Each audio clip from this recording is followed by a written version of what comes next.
भैंसी का मार्ग है चूतिया नंबर 3।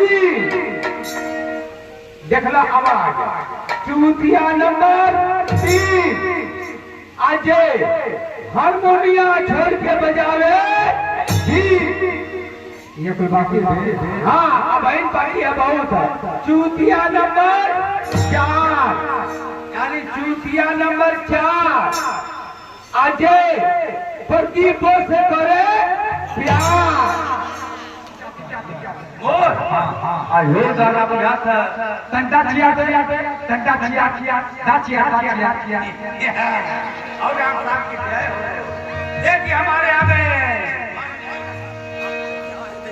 डॉक्टर साहब हमारे माननीय श्री रामनारायण डॉक्टर माननीय भगवान है वो डॉक्टर भगवान ही होते हैं ना, चाहे छोटा हो चाहे बड़ा हो। तो चूतिया नंबर 5 भैया हो ये समय सुन में आवत आला मानो आप तो पटा गए ड्रोन से होते रहिए चोरी कहीं ना होता रहा मत कब देखवा ना करो लेकिन सुनत रहलो कहीं ड्रोन चोर आ गया।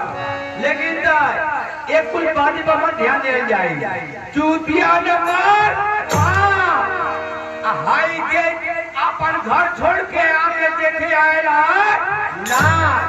एक जिम्मेदारी क्यों हुई गांव का प्रधान हुई कि तो हमारे मोहम्मदाबाद का पुलिस दरोगा टाइप सवाल हुई है। मुख्य गलती रंगवा का। तो इसीलिए हम लोग शांति का सहयोग